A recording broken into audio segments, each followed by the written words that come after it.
There is no MAGA. Last weekend, I read a column from one of my esteemed colleagues who has shared the op-ed pages with me from the beginning. In his piece, he opined about how the Democratic Party has changed and cited Bernie Sanders, AOC, and the newest member of the progressive group, Zohran Mamdani, who won the New York City mayoral primary race. And from what I could gather, it seemed as though change was the primary concern. Let's look at how the political parties have changed. This is from History Facts. Quote, the country's demographic makeup shifted so rapidly that by 1960, there were 62 million Americans under the age of 18 out of 180 million overall, a whopping 36% of the population. For context, in 2022, an estimated 24% of the U.S. population was under 18.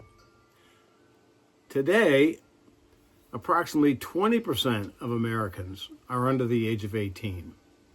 It might be helpful to see what those kids of the 60s were able to accomplish. During this era, President Lyndon B. Johnson signed into law the act that created Medicare and Medicaid. He passed the Civil Rights Act.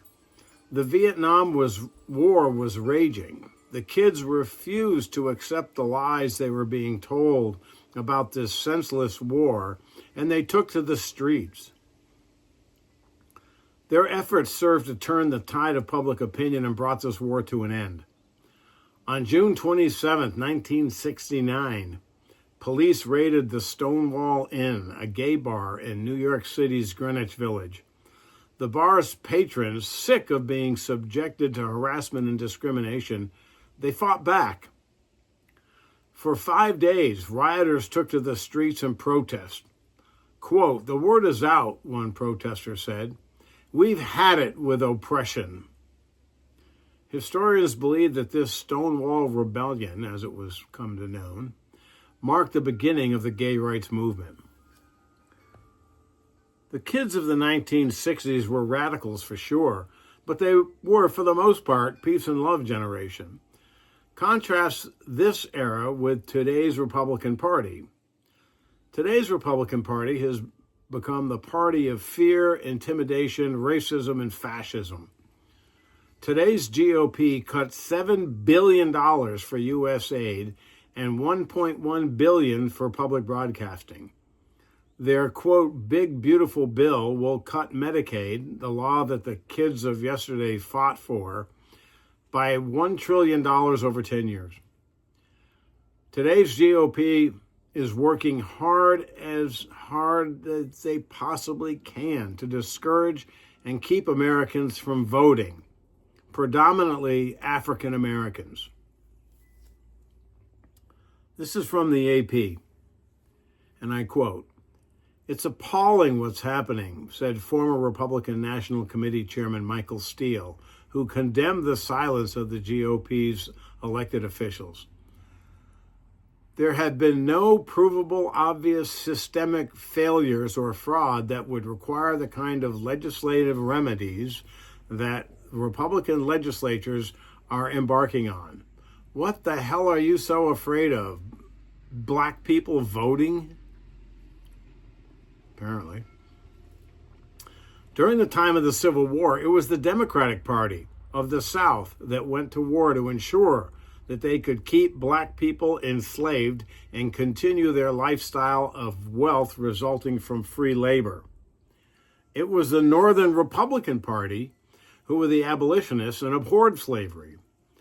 These incompatible and diverging points of view cost this nation approximately 620,000 men who were killed during the Civil War. By comparison, 58,000 American troops died in the Vietnam War. Today, the two political parties have reversed. Today, the Republican Party is controlled by its right-wing extremists. They are often referred to as MAGA, but they have existed in the GOP since the 50s. Think about Joe McCarthy and the Red Scare. The GOP is the party of voter suppression and oppression. They hate and fear the hate and fear of the Southern Democrats of the 1860s over race nearly tore our nation apart. The hate and fear of the new Republican Party today appears to be taking another run at tearing us apart. It was Republicans and supporters of Trump who stormed our Capitol. It was Republicans who chanted, "Jews will not replace us," in Charlottesville, Virginia.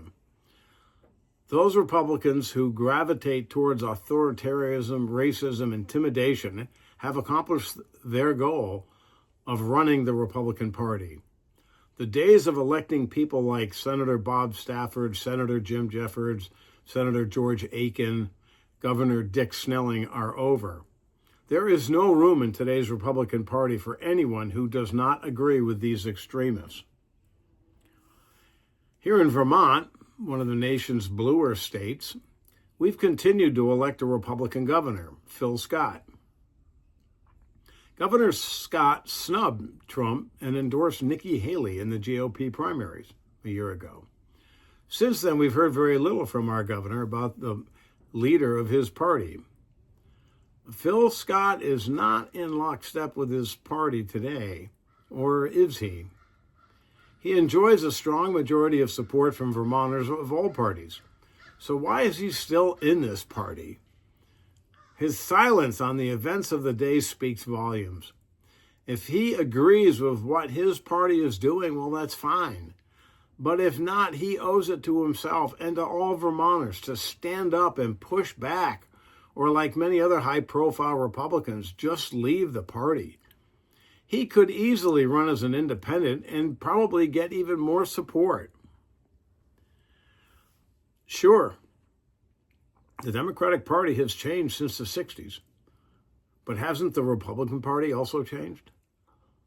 Those radical kids of the 60s have grown old, and they're handing over the torch to the younger upcoming generation, and that scares the crap out of the Republican Party.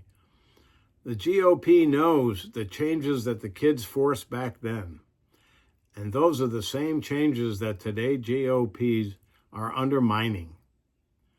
Perhaps instead of opining about the changes in the Democratic Party, we should be rejoicing. We should be glad that young people now want to fight for their democracy and for their country versus being beaten into submission by GOP's masked thugs. My name is Bob Stannard, and this is The View from my place.